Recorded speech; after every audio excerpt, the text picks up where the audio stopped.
정무부지사님 말씀이었습니다. 감사합니다. 네, Lieutenant Governor Park, thank you very much. 네, 이번 순서는 빛가람 국제전력기술 빅스포 2022 기조 연설입니다. Next, we will have first keynote speech for the Big Expo 2022. 네, 먼저 미국 전력연구소 애프리 CEO이신 아샤드 만수르님을 모시고 기후 대응 전력 시스템이란 내용으로 기조 연설을 들어보겠습니다.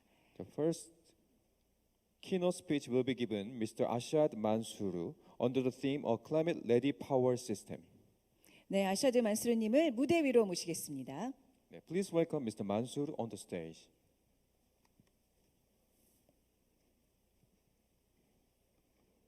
Thank you. It's an honor and pleasure to be here today. It's a very difficult time for the people of Korea. My deepest condolences to all the people of Korea and the families who have lost their loved ones in the tragic incident over the weekend. I came to Seoul on Sunday. On Monday, I went to Taiwan and laid a wreath on behalf of EPRI and all of my colleagues. We shared the grief. We can only think what the families are going through. So I want to make sure that we don't forget the people who have lost their lives. We don't forget those who died. And we need to continue the hard work so that we live a better future for our kids and our grandkids. A better future that addresses the challenge of climate change. A better future that makes sure that global temperature rise doesn't go up above 1.5 degrees centigrade. A better future that will be enabled by a climate-ready power systems. So that's going to be my focus, the climate-ready power systems. I'm going to get the clicker and then we want to make sure that we put together a theme for this future of climate neutrality, and a power system that is climate ready is going to be at the heart of it. It will be the tip of the spear to help other sectors to reduce their emission. So what is a climate ready power system? So first, a climate ready power system means it's producing electricity in a clean way. But it's not just producing abundant electricity for use of electricity, but it's producing abundant, reliable electricity to electrify transportation, to electrify buildings. It is producing clean electricity that produces clean molecules, hydrogen, liquid ammonia, that will help industries and large transportation to decarbonize.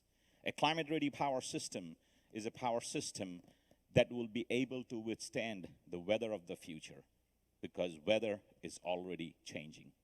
A climate-ready power system is going to be a power system that will provide energy security. And we have an amazing opportunity, and I would say Korea has an emerging opportunity to really take a leadership role in this clean energy transition. Because one of the things I'm going to say is this clean energy transition will make energy more affordable, and if we do it right, will make energy more secure. A key part of a clean energy power system or a clean climate-ready power system is to reduce your carbon emission. Last year at COP26, more than 100 countries took their ambitions and aspirations and put goals for 2030. 2030 is only 8 years away. It is important for us as we talk about net zero by 2050, we measure our progress for 2030. I want to show a short video on what the goal is for the United States and what will it take to get to 2030 and to get to net neutrality by 2050. And after that, I'll come back to show how similar it is with the challenges in other countries, including Korea, and what we can do to overcome those challenges. So let's play the video. It's a short video, and then I'll come back.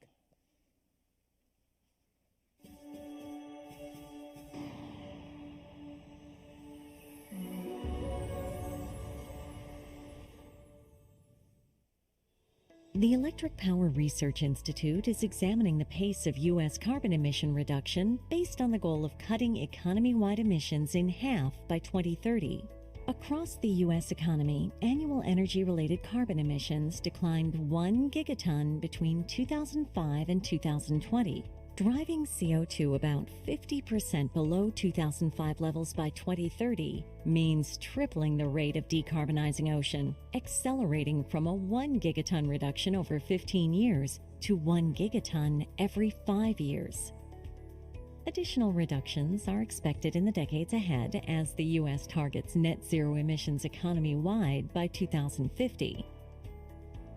Between 2005 and 2020, the power sector reduced its carbon emissions by 35%, driven by end-use efficiency gains coupled with natural gas and renewables replacing coal. Electric sector reductions will need to accelerate over the coming decade to achieve a 3 times increase in the economy-wide pace. With high solar and wind penetration and advanced low-carbon technologies emerging, achieving net zero power sector emissions will take time and involve substantial technology innovation to make the transition affordable and reliable. The transportation, buildings, and industry sectors achieved relatively small carbon reductions between 2005 and 2020. These sectors will have to substantially accelerate reductions to meet 2030 goals. Electrification will play a central role in the decades ahead. Transportation, buildings, and industry are expected to continue reducing emissions, powered by electrification, low-carbon fuels, and carbon capture and storage. The development of negative emission technologies will benefit all sectors. The power sector is poised to play a crucial role in realizing the U.S. carbon goals in the coming decades through direct emission reductions and by enabling reductions in transportation, buildings, and industry. As we decarbonize and further electrify the transportation and building sectors, we simultaneously need to ensure the electric grid can withstand the changing weather and climate of today and tomorrow.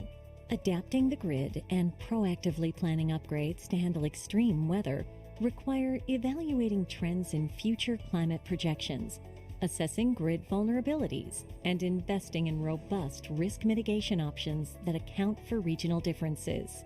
Maintaining and improving resilience will be a critical part of the decarbonization journey as we seek to build a clean, affordable, safe, and reliable energy future.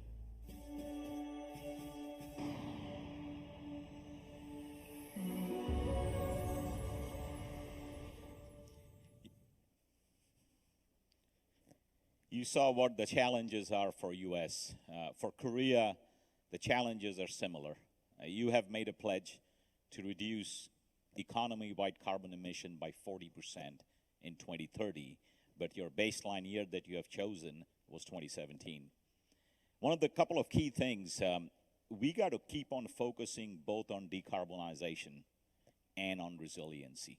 It's two sides of a coin. We can't focus on just one of the sides.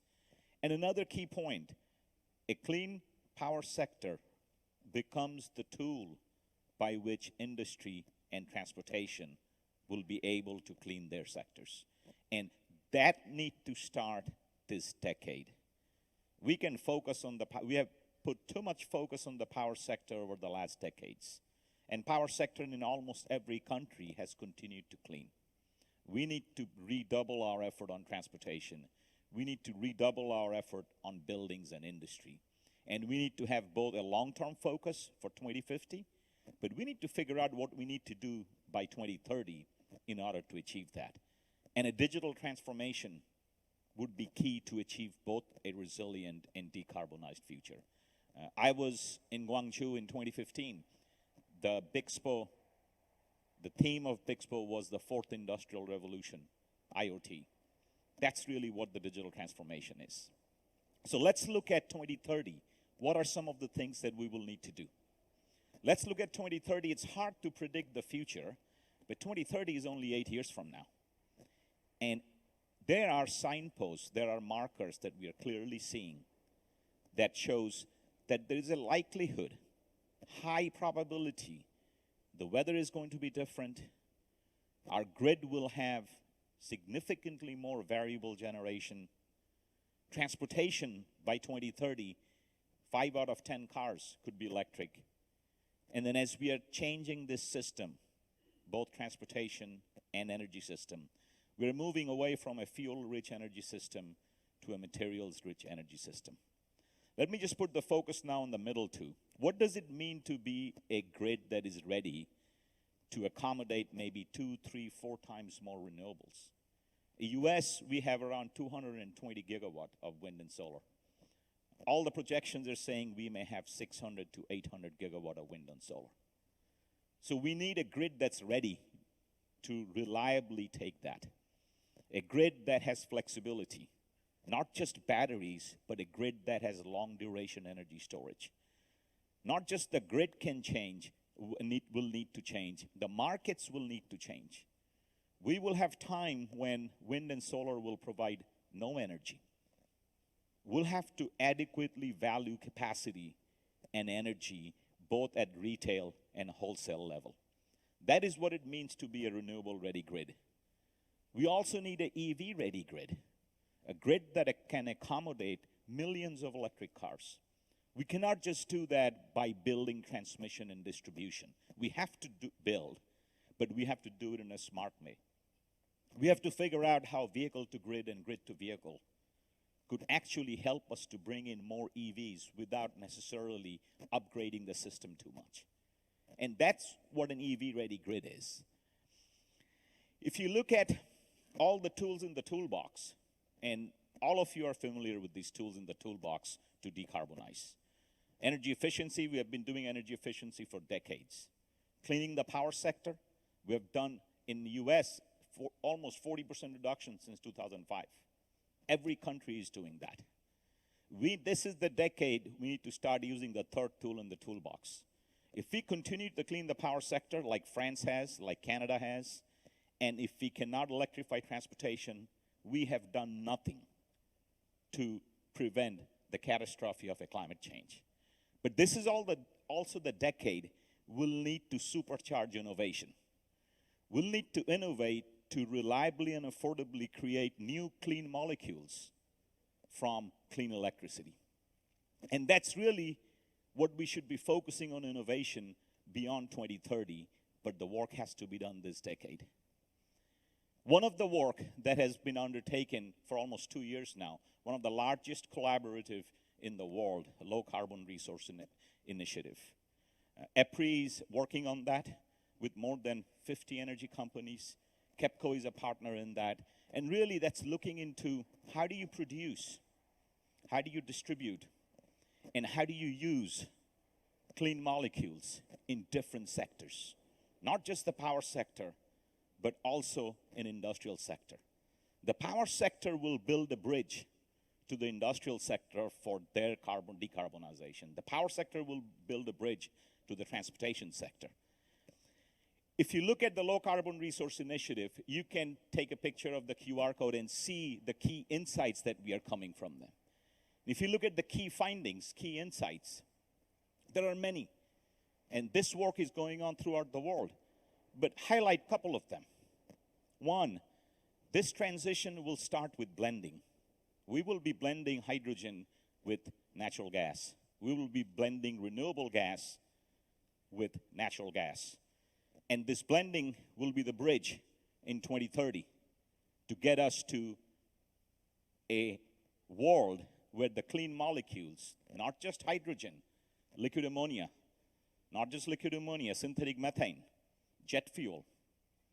These are the fuels of the future, and we already have shown the largest demonstration of a 450 megawatt combined cycle running at 50% hydrogen just happened a couple of months ago in US. We looked at gas turbines. The gas turbines will be ready for hydrogen. If you look at not just gas turbines will be ready for hydrogen, we have an amazing opportunity in the next decade to reduce the cost of electrolyzer. Just like we did with solar, just like we did with wind, just like we did with batteries. Significant amount of policy-driven incentives is going to electrolyzers. the Inflation Reduction Act that just got passed in the United States, and not just in the US, in the European Union. That's the future of the power sector. The future of the power sector is the power sector will create these new fuels that will be needed. And we cannot just look into the power sector. We have to build a bridge with the industrial sector, because these clean molecules will be needed by cement industry, by steel industry, by shipping industry. But just doing that, we will not be successful.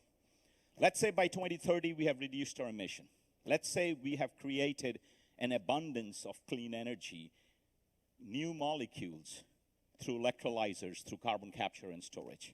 But we really need to make sure that transition is done in a secure way. If you look at what's happening as we transition from gasoline cars to electric cars, from gas turbines and coal power plant to wind and solar and high temperature molten salt reactors, we're moving from a fuel-rich energy system to a material-rich energy system. Today, the energy security challenge is natural gas, oil, coal, uranium. The tragic events in Ukraine, we are seeing what's happening. Natural gas price in Korea is almost $45 a million BTU. We are held hostage worldwide, and the people are paying for it. The government is paying for it. So we need to figure out, when we make the transition, we don't create new problems. We don't create new energy security issues. The nickel, the cobalt, the rare earth element, all these that are needed for EVs, for wind, for solar, for high temperature reactors, for turbines with Brayton cycle. Many of these are mined and processed in 1 to 2 countries in the world. And this is the greatest opportunity we have to create a full circular economy, because you can recycle almost 80, 90, 95% of these rare earth element and lithium and cobalt. And you could create in Korea, the opportunity for creating in Korea a circular economy where you're recycling all this critical material. You're continuing to build your nuclear power plants. You're processing the fuel that you need for the nuclear power plant in Korea. Imagine a future where you are not dependent on energy security related issues that may come, not just from oil and gas, but from cobalt and nickel. So creating a circular economy, great opportunity for Korea to take a leadership on that. And it's not just energy security. We have to make sure that the system is ready for the weather of the future. Even if we are successful, we will be successful in reducing carbon emission. Let's say by 2050, we're net zero, net neutrality. The weather has already changed. 6 out of last 7 years was the hottest year since we recorded temperature from 1880. If you look at the flooding that's happening, if you look at the heat wave, we don't need any more proof from scientists. The IPCC, the global body of scientific institute on climate, they came up with a report earlier this year. A lot of great data. I just picked one slide, one graph. What the graph is showing is, depending on the x-axis, if 1.5 degrees C is our ambition, but experts are saying we will reach that by 2035. We can go to 2, hopefully not. We can go to 2.5, hopefully not. But hope is not a strategy. As the temperature increases, these are just 3 examples. Drought, if you look at heat wave, if you look at precipitation, they will all increase. Could increase significantly. Extreme weathers that we thought 1 in a 50-year events. Look at the flooding in Germany, 1 in a 100-year events. Look at the events in the US. We had more 1 in a 100-year events in the last 5 years than we have in decades. So we got to build a system that is ready for the climate of the future. Another QR code that you can look at, because we have again created a collaboration globally to come up with a very transparent framework, a transparent, consistent framework on how to do climate risk assessment. Climate risk assessment for the power sector, mitigation options for the power sector, and benefit cost assessment for those power sectors. This would be a tool that would be used by utilities, electric companies throughout the world. I want to end by saying my apologies. I will not be able to take any questions. I would, however, would love for all of you to take a picture of the QR code, connect me in LinkedIn, and ask me questions, provide your insights. Let us know what you're thinking about this clean energy transition. I'm going to keep 3 key things in your mind. First, the opportunity for the power sector, electricity sector, to think bigger. We are now critical for industries that uses petroleum. We are now critical for shipping industry. So we got to think big. Our world just got bigger, and that's a great opportunity for us to continue to decarbonize in a resilient way. Second, we need to make sure, while we're focusing on 2050, we accomplish what we set as our goal for 2030. And finally, we got to work together. I want to end up with a saying, an old saying in Africa, that if you want to go quickly, fast, you go alone. If you want to go far, a long distance, go together. And together, we'll be able to shape this future of clean energy and net neutrality, but in a secure way. Thank you for your attention. 감사합니다. 네, 우리 만수르 대표님의 열정적인 연설에 가슴속 깊이 깊은 박수를 보내드립니다. 감사드립니다. Thank you for your great speech, Mr. Mansour. 네, 자 이어서 켄테크의 윤희준 총장님을 모시고 이번에는 좀 학계 관점에서 바라보는 탄소 중립 핵심 기술에 대한 기조 연설을 들어보시겠습니다. 총장님 무대 위로 모십니다. Now, please welcome Kentech President Yoon Eui-jun to have second keynote speech.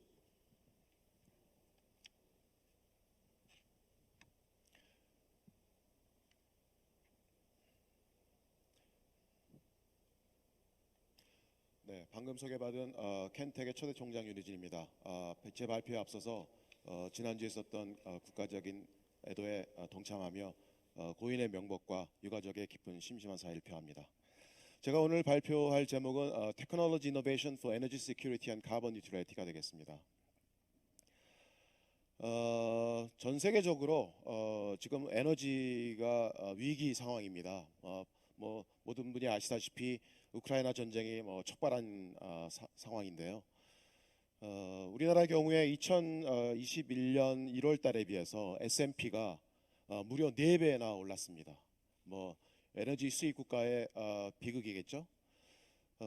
그러나 이제 이 상황이 지속적으로 진행됨에 따라서 에너지 위기라는 거가 국가 안보하고도 직접 연결되는 이런 상황이라는 사실을 직면해야 되는 상황이 됐습니다. 우리나라의 에너지 수입에 대해서 한번 말씀을 드려보겠습니다. 왼쪽 그래프를 보시면 2016년부터 2020년까지 우리나라 에너지 수입에 대한 데이터가 있는데요. 평균 내서 93.7%의 그 에너지를 해외에서 수입하는 나라입니다. 우리가 식량 안보를 얘기하지만 에너지는 더 심각한 상황입니다. 오른쪽 그래프는 우리나라가 전체 수입하는 물량 중에 에너지가 얼마나 차지하고 있는가를 보여드리는 건데요. 보시는 바와 같이 거의 우리나라 총 수입량의 20%를 우리가 에너지를 수입하는데 사용하고 있는 실정입니다. 그만큼 우리나라가 에너지 안보적으로 굉장히 취약하다는 것을 보여주는 아주 생생한 데이터입니다. 전 세계 그 원유 유통을 한번 보겠습니다. 왼쪽에 있는 나라는 전 세계적으로 10대 수출국을 보여주고 있는 거예요. 우리 다 알다시피 사우디, 러시아, US 등등의 나라들이 원유를 수출하고 있는데요. 그 10개 나라를 전부 합치면 무려 72.24%가 됩니다. 반대로 원유를 수입하는 나라를 보겠습니다. 전 세계적으로 10대 국가인데요. 중국이 제일 많이 수입을 하고 있고 미국, 인디아, 그다음에 네 번째로 우리나라가 원유를 많이 수입하는 나라입니다. 왜냐하면 우리나라는 제조업 중심 국가고 해외에서 에너지를 많이 수입을 해서 물건을 가공해서 해외 수출하는 경제 구조를 갖고 있기 때문입니다. 세계 10대 수입국을 다 더하면 전 세계 원유의 74.45%를 소비하고 있습니다. 우리나라의 그러면 전기 생산을 한번 들여다보겠습니다. 우리나라가 전기를 어떠한 리소스를 써서 생성하는지를 한번 보겠습니다. 왼쪽의 데이터는 뉴클리어가 지금 상당히 큰 중량을 차지하고 있고요. 그다음에 이제 석탄 발전이 197 테라와트 아워고, 그다음에 이제 LNG 발전이 그다음 수력은 많지 않습니다. 그리고 리뉴어블은 46.41 테라와트 아워 정도입니다. 이것만 보더라도 우리나라가 원전 그다음에 화석 연료 기반의 전력 생산이 많이 되어 있다는 걸 알 수가 있습니다. 이거를 G7 국가와 비교를 해보면 이런 쪽에 여러 G7 국가들의 그 에너지 포트폴리오가 나와 있는데, 특히 이제 이 경우에는 솔라와 윈드만을 제가 따왔는데요. 다른 나라와 비교해서 우리나라의 경우에는 태양광이 4.05%, 풍력은 0.54%, 굉장히 빈약하다는 걸 알 수가 있습니다.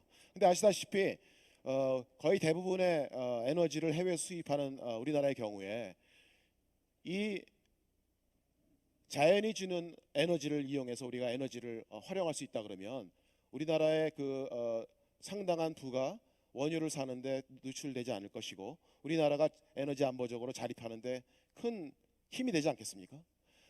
제가 이제 저희 학교의 문성일 소장님하고 얘기를 나눴는데요.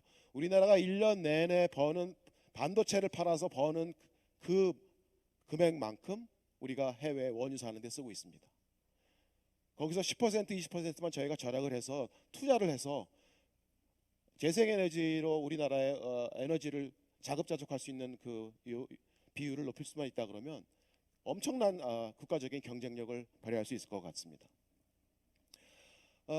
아리백 여러분들 많이 들어보셨지만 이거는 새로운 무역 장벽이 되고 있는 상황입니다. 뭐 아리백 달성하지 못하면 앞으로는 특히 우리나라 같은 경우에 그 제조업 강국인데요. 제조업이 비중이 큰데 제조업으로 만든 물건을 팔 수가 없는 상황이 될 겁니다. 왼쪽에 보시면 전 세계적으로 아리백을 선언하고 동참하는 나라들이 급격히 증가하는 것을 알 수가 있고요. 이거는 결국은 뭐 환경을 보호하는 데 동참하는 것뿐만 아니라 실제로 비즈니스하기에 큰 무역 장벽으로 도래하고 있기 때문입니다. 그러나 우리나라의 현실은 굉장히 심각합니다. 오른쪽에 우리나라에서 전력을 가장 많이 소모하고 있는 11개 기업들의 데이터입니다. 삼성전자가 제일 많고요. 어쨌든 11개의 그 기업들이 사용하고 있는 전체 전력량을 보면 65,351 기가와트 아워입니다. 그러나 현재 우리나라에서 생산하고 있는 재생에너지는 43,096밖에 되지 않습니다. 그러니까 우리나라 그 10대 기업이 11대 기업이 아리백을 선언한다 하더라도 재생에너지를 공급할 수 있는 방법이 현재로서는 없습니다. 따라서 저희가 보기에는 국가적인 미션도 달성하고 세계적인 그 탄소 중립에도 동참하는 의미에서 자연이 주는 에너지로부터 에너지를 많이 하비스팅하는 그런 방법들을 위해서 투자하는 것이 국가적으로 현명한 선택이라고 할 수 있겠습니다. 우리나라도 이제 그 10대 그 전력 수급 계획을 작성을 했는데요. 2030년까지 그럼 우리나라가 어떻게 우리 에너지 포트폴리오를 가져갈 것인가에 대한 계획입니다. 보시면 원자력은 우리나라 전체가 전력량이 현재 114 기가와트에서 143으로 증가하기 때문에 계속 원자력의 발전량은 늘어납니다. 그러나 전반적으로 봤을 때 원자력 발전이 차지하는 비율은 21.5에서 22.1로 유지가 될 것으로 예상을 하고 있고요. 석탄 발전은 뭐 CO2 에미션 때문에 급격하게 주는 거로 계획이 되어 있고, 그다음에 LNG는 조금 증가하는 거로 되어 있고, 오른쪽에 보는 것처럼 리뉴어블 에너지가 현재 4.7%에서 9.7%로 증가하는 거로 계획이 잡혀 있습니다. 자, 그러나 우리가 탄소 중립을 달성하기 위해서는 앞에서 여러분들이 말씀하셨지만 현재의 기술로서는 경제성이 없어서 어렵습니다. 따라서 이 문제를 해결하기 위해서는 기술 발전과 인력 양성이 반드시 필요합니다. 뭐 왼쪽에 보시면 카본 프리 에너지 소스를 일단 개발하는 것이 굉장히 중요하겠죠. 리뉴어블 에너지, 하이드로전 에너지, 뉴클리어 에너지, 이런 것들을 더 발전시켜서 카본 프리한 에너지를 만드는 것이 급선무겠고요. 그다음에 그것들은 사실 간헐성이 있기 때문에 스테이블라이즈하기 위해서 에너지 스토리지 디바이스들이 필요합니다. 그래서 배터리라든지 서멀 뭐 등등의 에너지 저장을 할 수 있는 기술들이 가미돼야 됩니다. 그러나 우리가 바로 카본 프리 에너지로 전환할 수 없습니다. 따라서 전통적인 석탄 그다음에 가스 등의 발전을 이용해서 전력을 만들 경우에는 카본 리덕션 테크놀로지를 이용해서 카본을 줄이는 역할을 해야 될 것이고요. 그래서 이 두 가지의 그 전력을 그리드의 스마트 그리드화와 여러 가지 이제 에너지의 그 효율화라든지 등등의 뭐 아까 말씀한 그 디지털 테크놀로지, AI 이런 것들을 포함시켜서 에너지 플랫폼을 잘 만들어서 결국은 탄소 중립으로 가야 될 수밖에 없을 것 같습니다. 여기서 제가 강조하고 싶은 거는 새로운 혁신적인 기술과 이런 혁신적인 기술들을 만들어낼 수 있는 인력 양성이라는 것이 전 세계적으로 굉장히 중요하다는 겁니다. 우리나라에서는 이 혁신적인 에너지 산업의 변화를 일으키기 위해서 새로운 대학을 만들었습니다. 한국에너지공과대학교인데요.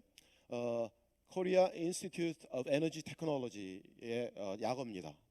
그리고 저희 대학은 에너지 트랜지션의 리더가 되고자 감히 말씀을 드리고자 합니다. 잠깐 간략하게 저희 켄텍에 대해서 말씀을 드리면 저희는 일반 대학하고 다르고 정부에서 특별법을 만들어서 켄텍 법이라는 것을 국회에서 통과를 해서 그 정부가 지원할 수 있는 근거를 마련했습니다. 올해 초에 신입생을 받기 시작했습니다.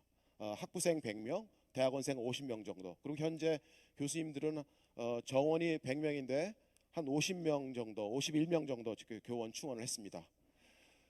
저희 대학은 위치는 서울에서부터 KTX로 2시간 떨어져 있는 나주에 위치하고 있고요. 광주로부터 30분 거리에 있습니다. 전라남도에 위치하고 있고 전라남도는 특히 재생에너지가 풍부한 지역입니다. 해상 풍력단지라든지 태양광 단지들이 잘 발전되어 있습니다. 그래서 이런 것들을 잘 결합해서 우리가 새로운 에너지의 혁신을 이루는 대학이 되도록 하겠습니다. 그리고 저희는 저희 대학만 설립하는 게 아니라 저희 대학의 면적은 40만 제곱미터입니다. 평수로 얘기하면 한 12만 평 되는데 대학에서 나온 결과들을 바로 인큐베이션에서 상업화까지 이룰 수 있는 준비를 같이 하고 있습니다. 그래서 대학 옆에 대학 캠퍼스와 똑같은 부지에 산학연 클러스터 부지를 만들고 있고요. 그다음에 세계적인 에너지 혁신 대학을 만들기 위해서 연구 장비 인프라가 굉장히 중요합니다. 그래서 초강력 레이저 센터라든지 핵융합이라든지 이런 것들을 건설할 수 있는 또 다른 40만 제곱미터의 부지를 같이 고려하고 있습니다. 저희는 에너지 공학이라는 것이 사실은 여러 디시플린들이 다 섞여서 융합을 해야 되는데 이것이 과로 만들어 놓으면 다 사일로가 있기 때문에 저희는 의도적으로 과를 만들지 않고 에너지 공학부 한 틀에다가 놔서 모든 학생들이 모든 교수님들이 자유롭게 협력할 수 있는 틀을 만들었습니다.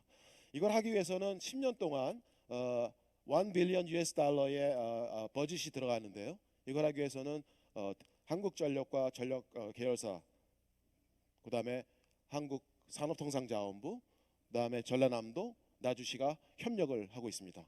그리고 저희 대학은 글로벌 대학을 지향하고 있기 때문에 모든 교육은 다 영어로 이루어지고 있고요. 그다음에 학생들의 잠재되어 있는 창의적인 역량을 발휘하기 위해서 기존의 교수 위주의 티칭 방식보다는 학생들의 학습, 러닝을 중요하는 방법의 교육적 혁신도 아울러서 이루어지고 있습니다. 이것이 2025년 저희 캠퍼스의 조감도가 되겠습니다. 아주 멋진 캠퍼스가 될 것이고요. 오른쪽에 보이는 그 송림자라는 호수가 있는데 호수 건너편에 40만 제곱미터가 산학연 클러스터, 그다음에 요 아래쪽에 있는 조그만 연못 아래쪽에 40만 제곱미터가 대형 연구시설 구축용 부지가 되겠습니다. 저희 대학은 에너지만 집중하려고 합니다. 저희가 패컬티 숫자가 100밖에 안 되기 때문에 작지만 굉장히 집중력이 있는 연구, 작지만 강한 대학을 지향합니다. 그래서 저희 대학은 5개 분야에 특화를 할 예정으로 있습니다. 에너지와 관련된 인공지능 기술, 그다음에 에너지와 관련된 소재 신소재, 소자 기술, 뭐 예를 들어서 태양광, 배터리, 전력 반도체 이런 것들이 다 재료랑 관계된 문제죠. 뭐 수전에도 다 재료랑 관계된 문제고요. 그다음에 그리드의 현대화, 스마트 그리드 쪽에 대한 집중적인 연구를 할 예정입니다. 그리고 수소 에너지에 관한 연구, 그다음에 환경 및 기후 기술에 관련된 연구를 할 예정이고요. 그다음에 요 5개 분야에는 속하진 않지만 저희가 핵융합이라는 것도 미래의 인공 태양, 무공해 아주 깨끗한 에너지로서 저희가 집중적으로 팀을 꾸려서 진행을 하고 있습니다. 그리고 이런 그 5개 분야가 좀 더 융합해서 학생들을 길러내기 위해서 융합 과정이라는 걸 만들었습니다. 영어로는 컨센트레이션인데요. 현재 2개의 융합 과정이 산업부로부터 지원을 받아서 진행을 하고 있는데요. 요거는 인력 양성 사업입니다. 전기 안전 분야, 앞으로 스마트 그리드가 만들어지게 되면 거기에 관련된 여러 가지 안전에 관련된 이슈들이 많이 있습니다. 그 문제들을 저희가 전문가를 기르겠다는 거고요. 두 번째는 연료 전지 분야입니다. 그리고 세 번째는 전력 반도체. 지금 광주 전남 분야가 전력 반도체에 대한 굉장히 관심을 많이 갖고 계시는데요. 앞으로 전기차라든지 스마트 그리드라든지 모든 전기를 쓰는 시스템에 필요한 반도체가 핵심 전력 반도체가 되겠습니다. 그다음에 5번째는 차세대 SMR 쪽도 저희가 프로그램을 지금 오픈하기로 했습니다. 저희는 아까 그 만수르 박사님께서 말씀하셨지만 국제협력이 굉장히 중요합니다. 저희가 이미 애플리하고도 MOU를 맺은 바가 있고요. 작년에 최근에 수소 분야는 독일과 저희가 손을 잡기로 했습니다. 독일도 에너지를 많이 수입을 해야 되는 나라고 뭐 최근에 러시아로부터 파이프라인이 끊겨서 굉장히 고통을 받고 있고 등등 우리랑 굉장히 많은 비슷한 점이 많습니다. 그래서 독일의 프라운호퍼하고 수소에 관련된 분야에 대해서 공동 연구소를 나주에 설립하기로 협약을 했습니다. 여기 이제 협약한 사진이고요. 중심 분야는 그린 하이드로젠을 어떻게 생성할 것인가에 대한 방법. 그다음에 그 관련된 여러 가지 소재 기술들. 그다음에 수소를 어떻게 컨버전할 것이냐. 그다음에 트랜스포테이션 할 것이냐 이런 것에 대한 기술들. 그다음에 수소 안전에 대한 기술. 그다음에 로지스틱스 이런 것들에 대한 총괄적인 연구를 같이 하기로 저희가 협약을 맺었습니다. 우리랑 파트너가 되는 독일 쪽의 기관은 프라운호퍼에 여러 그 뭐라 그러죠? 지부가 있지 않습니까? 그것들이 다 저희랑 IMWS, ICT, 뭐 IGB 등등 여러 기관과 동시에 저희가 협력을 하도록 되어 있습니다. 그리고 저희가 켄텍이 진행하고 있는 대표적인 프로젝트 몇 개를 소개를 시켜드리겠습니다. 저희 대학 캠퍼스는 아까 조감도에서 보시겠지만 굉장히 멋진 캠퍼스고요.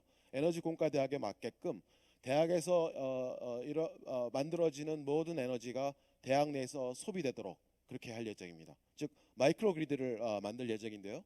그리고 그것뿐만 아니라 에너지에 관련된 모든 기술들을 학교에서 바로 테스트하고 실증할 수 있는 그런 퍼실리티로 만들어 나갈 예정입니다. 요거는 LS 일렉트릭과 같이 저희가 진행하는 건데요.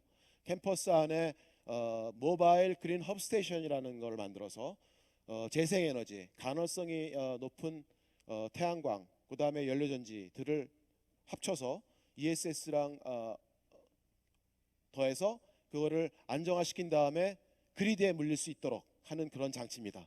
이것이 만약에 성공이 된다 그러면 여러 군데의 모바일 그린업 스테이션을 갖다 놓고 재생에너지가 만들어지는 곳마다 저거를 설치해서 바로 그리드에 물릴 수 있는 아주 유명한 기술입니다. 산업통상자원부가 지원을 해주시고요. 우리 이 과제가 되기 위해서 한국전력 전라남도 나주시에서 많이 도와주셨습니다. 두 번째 과제는 초전도 기술에 대한 것입니다. 아까도 말씀드렸지만 저희가 우리나라가 K스타가 100억 도의 온도를 30초 유지한 세계적인 선도 국가입니다. 그리고 그 프랑스의 이터에도 적극적으로 참여하고 있는데 이터의 그 초전도 자석이 12테슬라가 들어갑니다. 그러면 그 기술을 이용해서 각 나라가 다시 실증 그 롤을 만드는 게 돼 있는데 그게 여기 나와 있는 K 데모라는 리액터인데 거기에는 16 테슬라의 초전도 자석이 필요합니다. 그래서 이거를 하기 위해서 과기정통부에서 저희한테 과제를 줘서 요 16 테슬라의 초전도 도체를 만드는 기술, 그다음에 요거를 테스팅하는 기술들을 저희가 핵융합 연구원과 같이 진행을 시작했습니다. 이것도 마찬가지로 과제 성립을 위해서 많은 분들이 도와주셨고요. 그다음에 저희가 대학이지 않습니까? 대학이라는 데는 원천 기술을 개발하고 약간의 그 TRL 레벨의 뭐 1, 2, 3 정도 하는 기관이지 상업화를 위해서 일을 하기는 어렵습니다. 근데 또 기업의 입장에서 어느 정도 완성된 기술을 요구를 하고 있고, 그래서 그 중간에 있는 그 갭을 메꾸기 위해서 저희 대학은 Product Development and Integration Platform이라는 거를 만들기로 했습니다. 이거는 산업통상자원부에서 도와주시는 건데요. 뭐냐? 2차 전지, 수소 관련된 기술, 그 다음에 솔라셀, 저건 수소 연료전지입니다. 그 다음에 전력 반도체가 어떤 새로운 기술들이 나오면 그거를 바로 우리 학교의 라인을 쫙 이용해서 실제 디바이스를 만들고 테스팅해서 결과를 볼 수 있는 그런 시설을 만듭니다. 이렇게 되면 저희가 구축하고자 하는 에너지밸리, 그 다음에 산학의 클러스터에 여러 에너지 관련 기업들이 오면 이 기업들의 신기술들이 바로 이 플랫폼에 들어가서 검증되고 피드백을 받아서 기술 개발돼서 상용화에 가까워질 수 있는 이런 것들을 저희가 준비하고 있습니다. 마지막으로 요거는 현재 저희가 준비 단계인데요. 그리드 모더나이제이션 센터인데요. 아까도 여러분들 말씀하셨지만 앞으로 전기가 더 많이 쓰여지는 시대가 오게 됩니다. 그래서 전력 반도체라는 분야가 굉장히 중요한 기술인데요. 사실 우리나라 전력 반도체 기반은 굉장히 약합니다. 그래서 저희가 전력 반도체 특히 이제 와이드 밴드 갭 머티리얼, 주로 이제 갈륨 나이트라이드나 뭐 실리콘 카바이드나 이런 것들의 어떤 물질 성장부터 그것들을 이용해서 반도체 기술을 이용해서 디바이스를 만들고 파워 디바이스를 만들고 패키징을 하고 그거를 이제 회로를 만들고 시스템까지 인테그레이션하는 이런 것들에 대한 기반을 저희 대학에서 갖추고자 지금 노력을 하고 있는 중입니다. 자, 아까도 제가 모두에도 말씀드렸지만 결국은 이 에너지 안보 이슈, 국가 안보 이슈, 그다음 탄소 중립 이 문제는 결국 사람이 하는 일입니다. 사람이 기술을 개발을 해서 혁신을 이루어야 되는 일입니다. 그래서 여기 나와 있는 제임스 와트나 토마스 에디슨과 같은 혁신가들이 나와야 될 것이고요. 오른쪽에 있는 상단에 있는 세 분은 리튬이온 배터리를 제안해서 노벨 화학상을 받으신 세 분이시고요. 아래쪽에 있는 분들은 특히 이제 테슬라, 앨런 머스크, 빌 게이츠 이런 분들은 에너지 분야에서 혁신을 일으키는 또 분들이죠. 테라파워라는 새로운 원자로를 개발하시기 위해서 창업을 하셨고, 전기차가 이렇게 빨리 우리 세상을 바꿔놓을지를 누가 알았겠습니까? 또한 에너지 문제는 정책과 긴밀하게 연결돼서 진행이 됩니다. 그래서 국제기구에서 활동하시는 이런 분들을 길러내기 위해서 켄텍이 인재를 길러내서 이런 문제를 해결할 수 있도록 최선의 노력을 다하겠습니다. 네, 감사합니다.